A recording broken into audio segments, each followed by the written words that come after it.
আউযুবিল্লাহি মিনাশ শাইতানির রাজিম বিসমিল্লাহির রহমানির রহিম কুনতুম খায়রা উম্মাতিন উখরিজাত লিন-নাস তা'মুরুনা বিল মা'রুফ ওয়া তানহাউনা আনিল মুনকার ওয়া তু'মিনুনা বিল্লাহ সাদাকাল্লাহুল আযীম। ভাই এবং বোনেরা সবাই আছেন, তাদের সামনে কথা বলছি, কিন্তু মনের মধ্যে একটা আকুতি।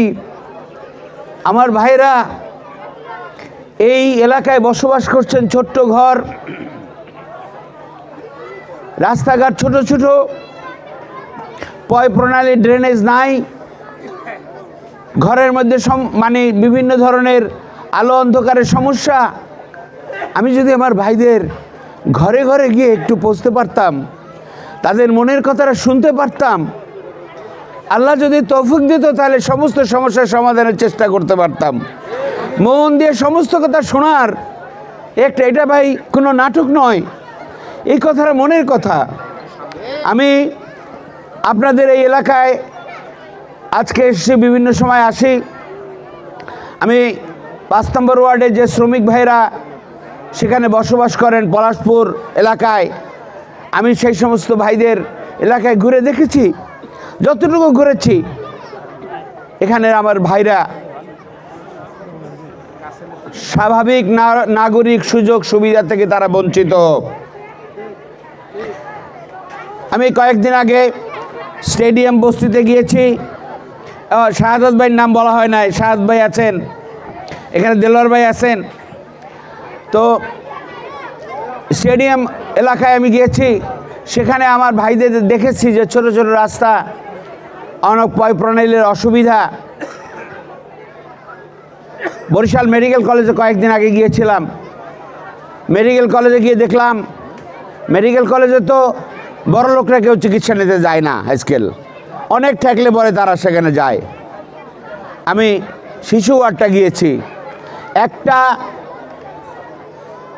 বেডে 3-4 জন শিশু রুগী বসে আছে। আমি জিজ্ঞেস করলাম, সবাই কি রুগী? বলছে হ্যাঁ। 3টা পরিবারের 3টা শিশু নিয়ে 3 জন মা এবং তার সাথে আরো মানুষ সেখানে বসে আছে। আমি অবাক লাগলো যে এই বাংলাদেশ, যেখানে হাজার হাজার কোটি টাকা লুটপাট হয়ে যায়, তার জন্য 2-1 কোটি টাকা যদি বরাদ্দ হয়, তাহলে অনেক সমস্যা, এই বস্তিবাসী এই এলাকার যে সমস্যাগুলো, এগুলো তো অনেক হাজার কোটি টাকা লাগে না। এই লুটের টাকাগুলো দিয়েই তো এই সমস্ত কিছু পরিবর্তন করা সম্ভব হয়ে যায় ইনশাআল্লাহ। আল্লাহ যদি বাংলাদেশের মানুষের পরিবর্তনের স্বপ্ন পূরণ করে, জামাত ইসলামী যদি দায়িত্বে আসে, আল্লাহ যদি আমাদেরকে এখানে আনেন, ইনশাআল্লাহ এই অবস্থার পরিবর্তন হবে।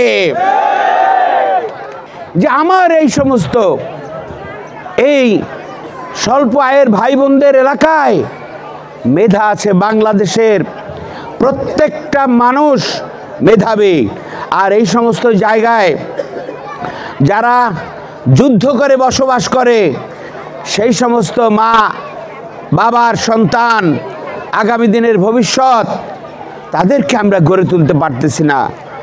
বাংলাদেশে বলা হয় টাকার অভাব, বাংলাদেশে বলা হয় সম্পদের টাকার অভাব, কিন্তু সম্পদ অনেক বেশি। সেই সম্পদের মধ্যে সবচাইতে বড় সম্পদ হচ্ছে মানব সম্পদ। আমার পলাশপুর এলাকার ভাইদের হাজার হাজার শিশু যারা আছে, এই শিশুদেরকে যদি গড়ে তোলা হয়, তাহলে ওই পরিবার আলোয় আলোকিত হয়ে যাবে, ওই বরিশাল আলো হয়ে যাবে। একজন সন্তান বাংলাদেশকে নেতৃত্ব দেবে, সেই সন্তান বিদেশে গিয়ে চিকিৎসক হবে, ইঞ্জিনিয়ার হবে, আমেরিকা এবং বিভিন্ন জায়গায়। আমাদের এই বরিশালের অনেক সন্তান যে আলু ব্যস্ত, সে ওখানে গিয়ে এখন সে বিজ্ঞানী হিসেবে কাজ করছে। আপনার সন্তানরাও তো সেইভাবে হতে পারবে ইনশাআল্লাহ।